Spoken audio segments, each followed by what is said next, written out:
Avez-vous déjà songé à ce que signifie être un élu de Dieu? Que faut-il pour être distingué par le divin, appelé à un dessein supérieur? Est-ce prédéterminé ou un chemin qui se révèle au fil de votre vie? Ces questions intriguent les chercheurs spirituels depuis des siècles. Aujourd'hui, nous allons explorer comment Dieu choisit ses élus, dévoilant 7 secrets divins que vous ignorez peut-être. Regardez la vidéo jusqu'au bout pour les découvrir, ces secrets divins qui transformeront à jamais votre parcours spirituel. Pour commencer, méditons les mots du mystique Maître Eckhart qui disait « L'œil par lequel je vois Dieu est le même œil par lequel Dieu me voit. Mon œil et l'œil de Dieu ne font qu'un, un seul regard, une seule connaissance, un seul amour. » Cette profonde affirmation suggère le lien profond et mystérieux entre le divin et les élus. Elle suggère qu'être choisi ne dépend pas de qualités externes, mais d'une connexion intime et personnelle avec le divin, une connexion qui transcende la compréhension ordinaire. La nature de l'élection. Pour comprendre comment Dieu choisit ses élus, il faut d'abord saisir la nature de l'élection. Ce concept est souvent mal interprété comme une forme de favoritisme, où Dieu choisit arbitrairement certains individus au détriment d'autres. C'est pourtant loin de la vérité.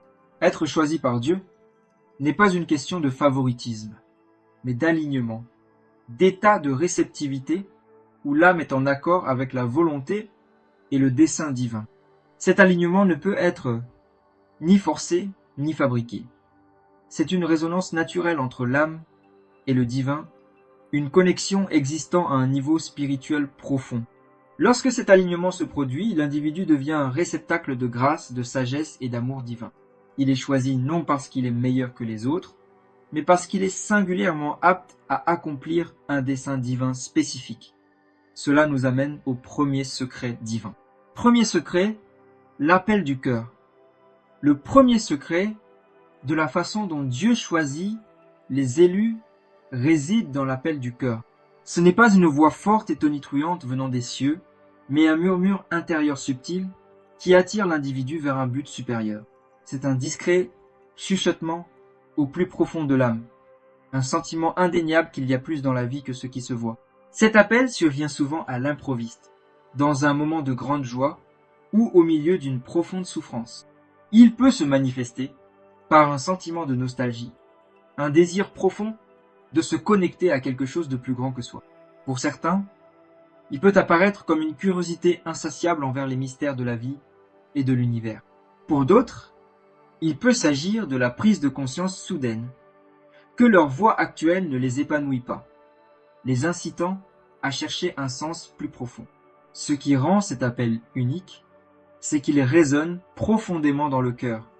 Il n'est pas motivé par des motivations externes comme la célébrité, la richesse ou la reconnaissance. Au contraire, il est alimenté par une connaissance intérieure qu'un dessein plus grand attend d'être découvert. Cette connaissance intérieure est la première indication que l'on fait partie des élus. Cependant, tous ceux qui entendent cet appel n'y répondent pas. Beaucoup ressentent les élans de cette invitation divine, mais choisissent de l'ignorer, soit par peur, soit par doute, soit à cause des pressions de la vie quotidienne. Les élus, eux, ne peuvent pas facilement ignorer cet appel. Ils continuent de résonner dans leur cœur, se faisant de plus en plus forts. Finalement, ils sont poussés à agir, à chercher le chemin qui a été tracé pour eux. Cette réponse à l'appel est la première étape du voyage des élus. C'est un voyage qui exige courage, foi et volonté de s'aventurer dans l'inconnu. Mais c'est aussi un voyage guidé par la sagesse divine et soutenu par la grâce divine. Ceux qui répondent à cet appel constatent souvent que leur vie commence à changer de manière inattendue. Ils peuvent rencontrer de nouvelles opportunités, rencontrer des personnes qui les inspirent, ou vivre des synchronicités qui confirment qu'ils sont sur la bonne voie. Le rôle du libre arbitre.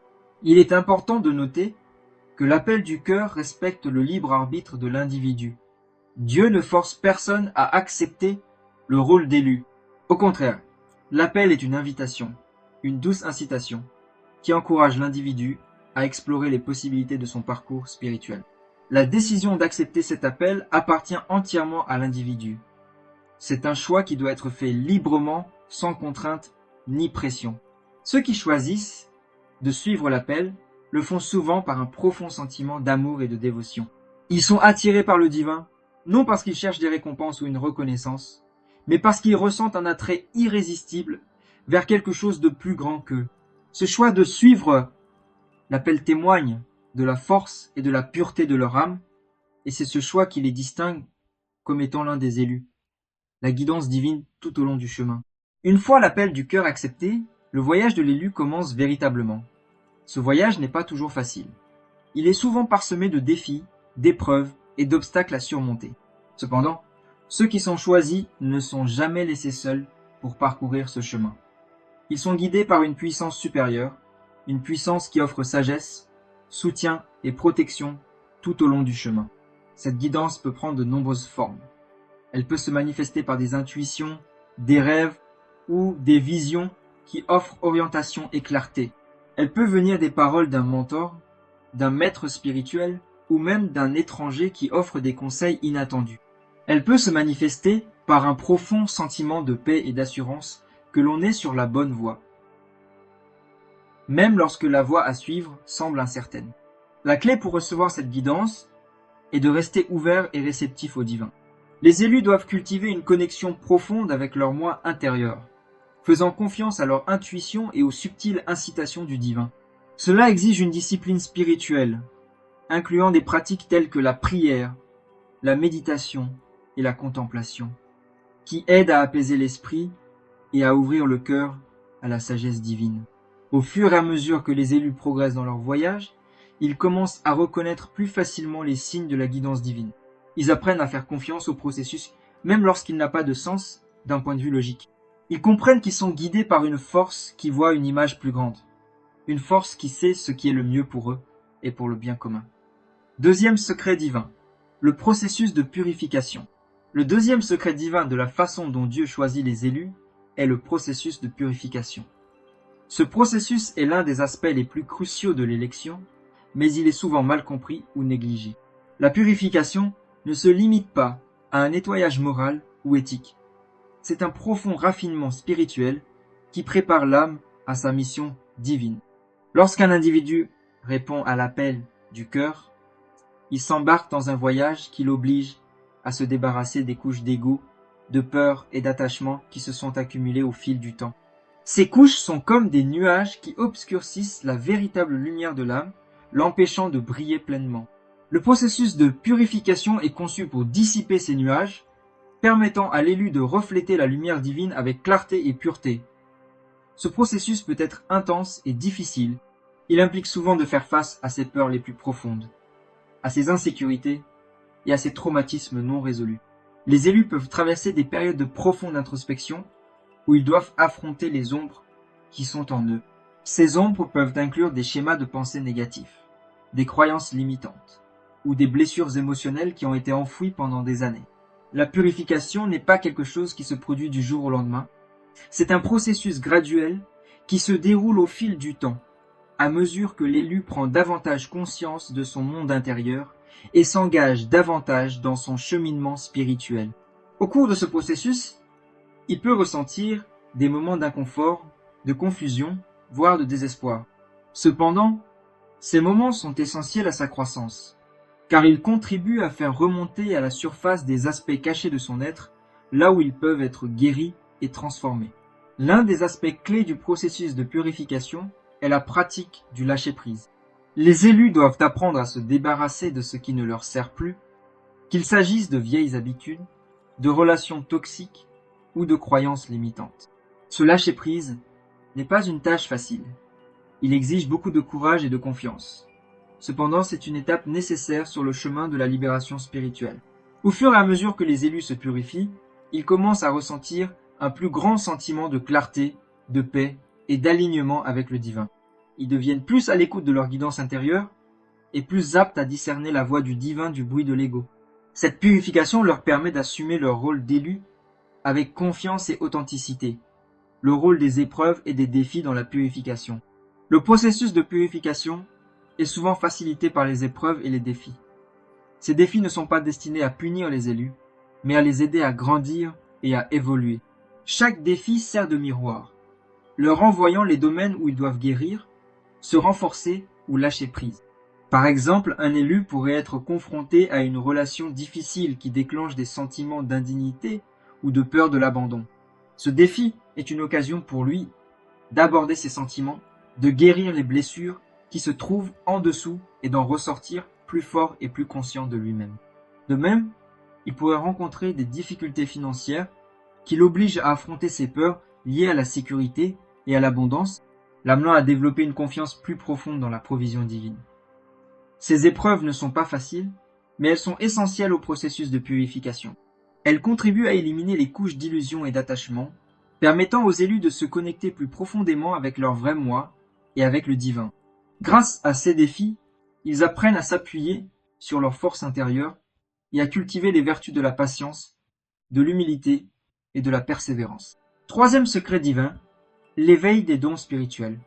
Le troisième secret divin de la façon dont Dieu choisit les élus est l'éveil des dons spirituels. Ces dons sont des capacités uniques qui sont conférées aux élus pour les aider à accomplir leur mission divine. Bien que chacun ait un potentiel spirituel, les élus possèdent souvent des capacités accrues ou spécifiques qui s'alignent sur leur but. Ces dons spirituels peuvent prendre de nombreuses formes.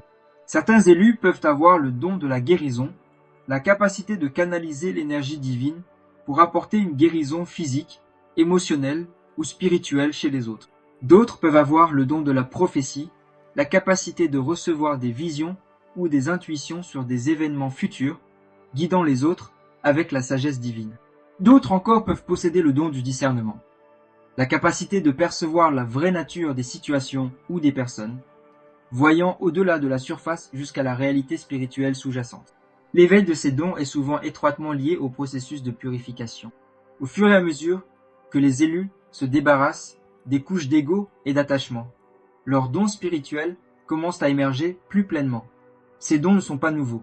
Ce sont des capacités inhérentes qui sont restées dormantes, attendant les bonnes conditions pour être activées. Le processus de purification crée ces conditions, permettant aux dons de passer au premier plan. Cet éveil peut être une expérience puissante et parfois bouleversante. Les élus peuvent soudainement se rendre compte de certaines énergies, pensées ou émotions dont ils n'étaient pas conscients auparavant. Ils peuvent recevoir des visions, des messages ou des intuitions qui remettent en question leur compréhension de la réalité. Cela peut être à la fois exaltant et désorientant, car ils s'adaptent à leur conscience élargie et apprennent à gérer leurs nouvelles capacités. Il est important pour les élus de comprendre que ces dons ne sont pas uniquement à leur avantage. Ce sont des outils que leur donne le divin pour les aider dans leur mission de service envers les autres. L'éveil de ces dons s'accompagne de la responsabilité de les utiliser sagement et avec compassion, en accord avec la volonté divine. Nourrir et développer les dons spirituels. Une fois ces dons éveillés, les élus doivent les nourrir et les développer. Cela exige de la pratique, de la patience et de la dévotion. Les dons spirituels, comme toute autre compétence, doivent être perfectionnés et affinés au fil du temps. Les élus peuvent avoir besoin de chercher des enseignants, des mentors ou des communautés qui peuvent les soutenir dans ce processus. Par exemple, un guérisseur peut avoir besoin d'étudier différentes modalités de guérison, d'apprendre à canaliser efficacement l'énergie et de comprendre comment protéger sa propre énergie lorsqu'il travaille avec les autres. Un prophète peut avoir besoin de développer le discernement, apprenant à distinguer entre les vrais messages divins et ses propres pensées ou peurs. Un leader peut avoir besoin de cultiver la sagesse, apprenant à guider les autres avec compassion et intégrité. Le développement des dons spirituels est un processus continu. Même ceux qui sont profondément connectés à leurs dons constateront qu'il y a toujours plus à apprendre, plus de façons de grandir et plus d'occasions de servir. Cette croissance continue fait partie du voyage des élus, car ils cherchent à s'aligner plus pleinement sur leur dessein divin et à accomplir leur mission avec excellence. Quatrième secret divin, le rôle du destin et du libre arbitre. Le quatrième secret divin, pour comprendre comment Dieu choisit les élus, réside dans l'interaction entre le destin et le libre arbitre. Cet équilibre délicat est l'un des mystères les plus profonds du cheminement spirituel. Beaucoup de gens ont du mal à comprendre comment ces deux forces, le destin, qui semble prédéterminé, et le libre arbitre, qui implique le choix, peuvent coexister. Pourtant, pour les élus, cet équilibre est essentiel à l'accomplissement de leur mission divine. Le destin, au sens spirituel, désigne le plan global que le divin a pour chaque âme. C'est le plan du voyage de l'âme, décrivant les expériences clés, les défis et les opportunités qui façonneront son évolution. Pour les élus, ce destin implique souvent des rôles importants dans la guidance, la guérison ou l'élévation des autres, des tâches qui s'alignent sur le bien supérieur de l'humanité. Cependant, le destin n'est pas un scénario rigide qui dicte chaque détail de la vie. Au contraire, c'est un cadre qui permet l'expression du libre arbitre dans les limites de ce plan divin. Les élus ont la liberté de faire des choix qui les rapprocheront de l'accomplissement de leur destin ou qui les en éloigneront. Cette interaction entre le destin et le libre arbitre est ce qui rend le voyage des élus si dynamique et unique. Bien qu'ils soient guidés par un but supérieur, ils ont également le pouvoir de façonner leur chemin par les décisions qu'ils prennent. Chaque choix auquel ils sont confrontés est une occasion de s'aligner plus profondément sur leur mission divine ou d'apprendre des conséquences de s'en écarter. L'un des principaux défis pour les élus est de discerner entre la guidance de leur destin et les distractions de l'ego. L'ego recherche souvent le confort, la sécurité et la reconnaissance. Des désirs qui peuvent éloigner les élus de leur véritable chemin.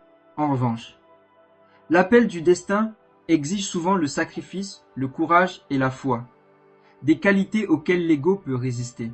Les élus doivent apprendre à distinguer entre ces deux voies, choisissant le chemin qui s'aligne sur leur but supérieur, même lorsqu'il est difficile ou incertain. L'importance du libre arbitre dans le cheminement spirituel. Le libre arbitre n'est pas seulement un don, c'est une responsabilité. Les élus sont chargés du pouvoir de prendre des décisions qui auront un impact non seulement sur leur propre vie, mais aussi sur la vie de ceux qu'ils sont censés servir. Cette responsabilité exige un haut niveau de conscience de soi, de discernement et d'intégrité. Les choix qu'ils font doivent être guidés par leur connexion au divin et leur compréhension de leur but. L'une des façons dont les élus peuvent naviguer dans cet équilibre est par la pratique du discernement spirituel. Cela implique de cultiver un sens profond de la connaissance intérieure, où ils peuvent se connecter à la guidance de leur âme et du divin. Le discernement ne consiste pas à prendre des décisions basées uniquement sur la logique ou les circonstances extérieures. Il s'agit d'écouter les murmures du cœur et les subtiles incitations du divin. Les élus peuvent également constater que leur voyage implique une série de tests ou de défis conçus pour renforcer leur libre arbitre. Ces tests leur présentent souvent des choix qui remettent en question leurs valeurs, leurs croyances et leur engagement envers leur chemin. Par exemple, ils pourraient être confrontés à la tentation de prendre un raccourci vers le succès, même s'il compromet leur intégrité, ou ils pourraient avoir la possibilité d'agir par peur plutôt que par amour. Chacun de ces tests est une occasion d'exercer leur libre arbitre en accord avec leur dessein divin. Dans ces moments, les élus se rappellent que, même si leur destin peut être écrit dans les étoiles, c'est par leur libre arbitre qu'ils lui donnent vie. Chaque choix qu'ils font est un coup de pinceau sur la toile de leur destin, contribuant à l'image globale du but de leur vie. Cinquième secret divin, le pouvoir de l'intuition et de la guidance intérieure. Le cinquième secret divin, pour comprendre comment Dieu choisit les élus, est le pouvoir de l'intuition et de la guidance intérieure.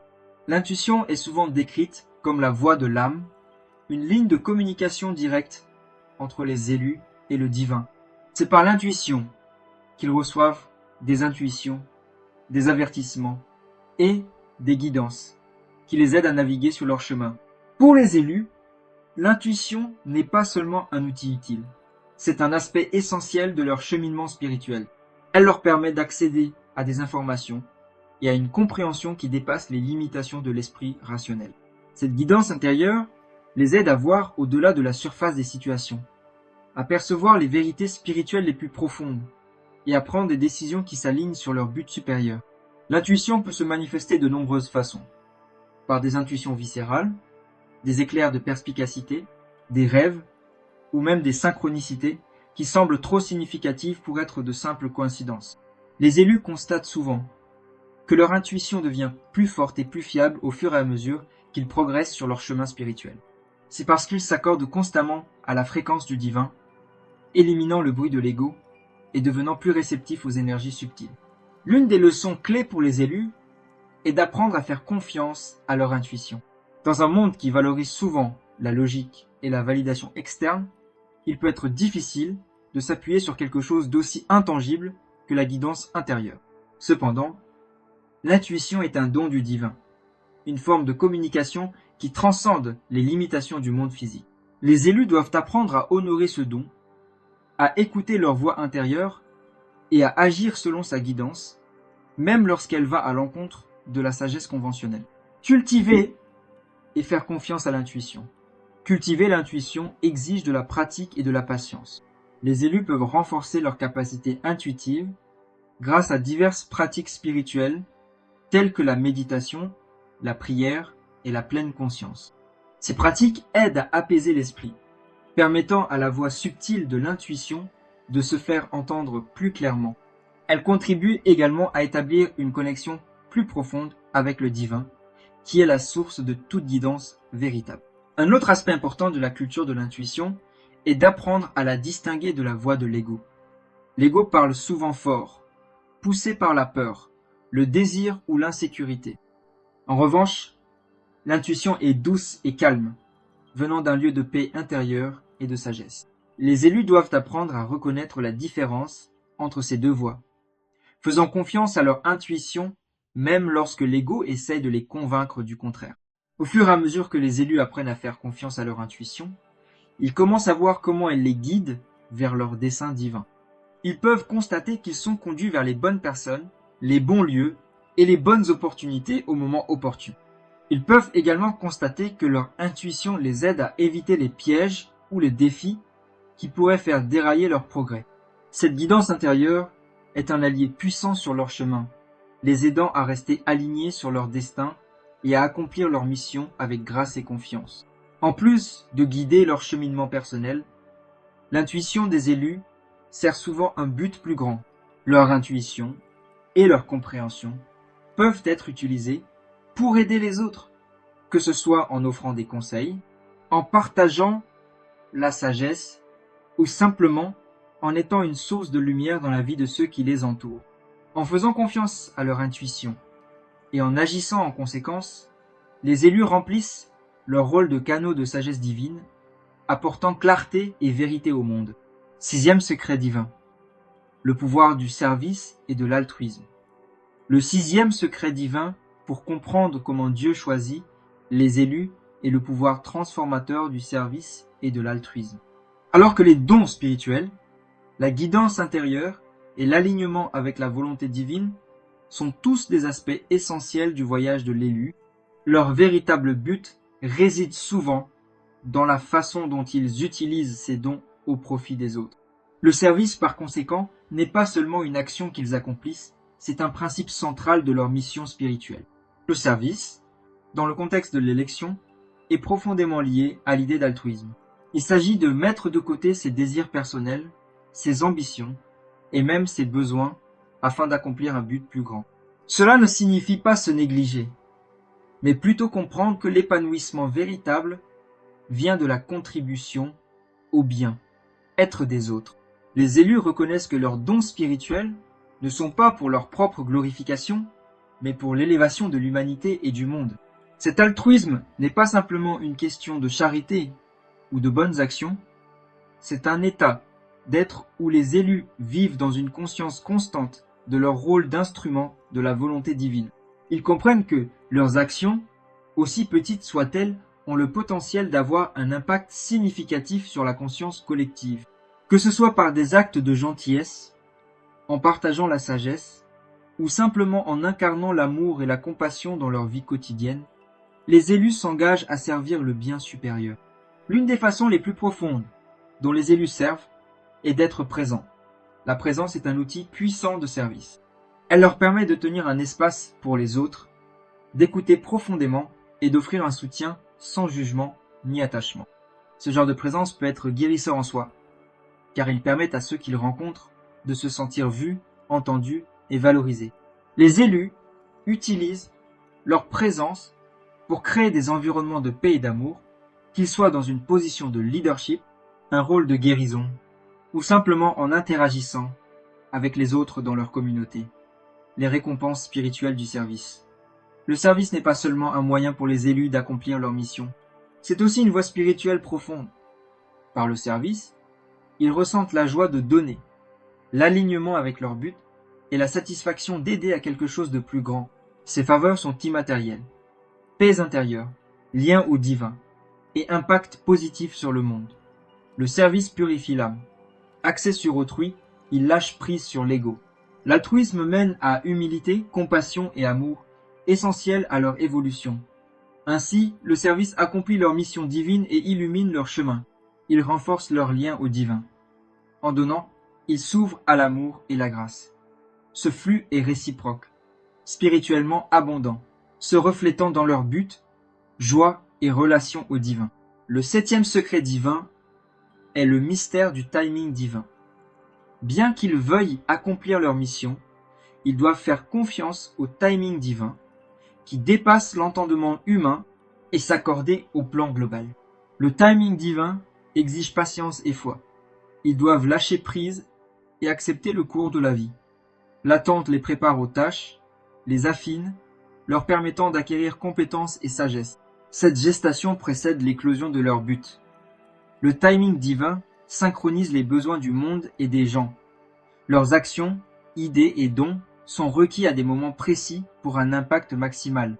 Agir trop tôt ou tard en réduirait l'efficacité. Le timing divin harmonise leurs efforts avec le plan global, maximisant leur impact. La confiance nécessite foi et patience. Ils doivent lâcher prise et croire que tout se déroule comme il se doit. Cette confiance active implique de s'abandonner au divin tout en restant attentif aux signes. L'intuition les guide. Ils sentent le moment d'agir ou d'attendre, même si cela défie la logique. Le timing divin leur enseigne la patience, rare dans un monde rapide. Cette vertu aligne sur les rythmes de la vie et le plan divin. Ils apprennent que tout arrive à point nommé et que leur mission s'accomplit selon la volonté divine. Le libre arbitre et le timing divin s'entremêlent. Leurs choix sont puissants quand ils s'alignent sur le timing divin, créant une harmonie menant à un épanouissement. Des moments où tout s'agence témoignent d'un alignement parfait. Inversement, des échecs indiquent un besoin de ralentir. Comprendre le timing divin est une leçon de confiance, de lâcher prise et de la certitude d'être là où l'on doit être. En acceptant cela, ils avancent avec grâce, assurance et paix. Les 7 secrets divins révèlent la sélection spirituelle et ses responsabilités. L'appel, la purification, l'éveil des dons, l'équilibre destin, libre arbitre, l'intuition, le service et le timing divin sont liés et forment le fondement du chemin spirituel. Être choisi est un processus transformateur qui exige une croissance constante pour s'aligner sur son but divin. Chaque secret guide à travers les défis. L'interconnexion des secrets est cruciale. La purification influe sur l'éveil des dons, le libre arbitre influe sur le service, l'intuition guide, mais le timing divin dicte l'action. Le service est un fil conducteur reliant tout. Il est un but, une récompense, un moyen d'exprimer ses dons et d'accomplir son destin. Plus ils servent, plus ils sont alignés et épanouis. Comprendre ces secrets n'est qu'un début. Les intégrer exige réflexion, conscience et engagement. Ils doivent revisiter ces secrets et les adapter. En évoluant, de nouvelles compréhensions émergent. Cette découverte enrichit le voyage, aussi difficile soit-il. Ils ne sont pas seuls. Ils font partie d'une communauté de personnes qui s'éveillent à leur but divin. Ils sont soutenus par des mentors, des communautés spirituelles ou des êtres divins. Embrasser le rôle de choisi implique d'accepter dons et responsabilités avec humilité, courage et amour. Ils incarnent des vertus spirituelles et guident dans un monde sombre. Le voyage n'est pas sans erreur, mais chaque expérience permet d'apprendre et de s'aligner. L'impact de leur travail se répercute au-delà de leurs actions.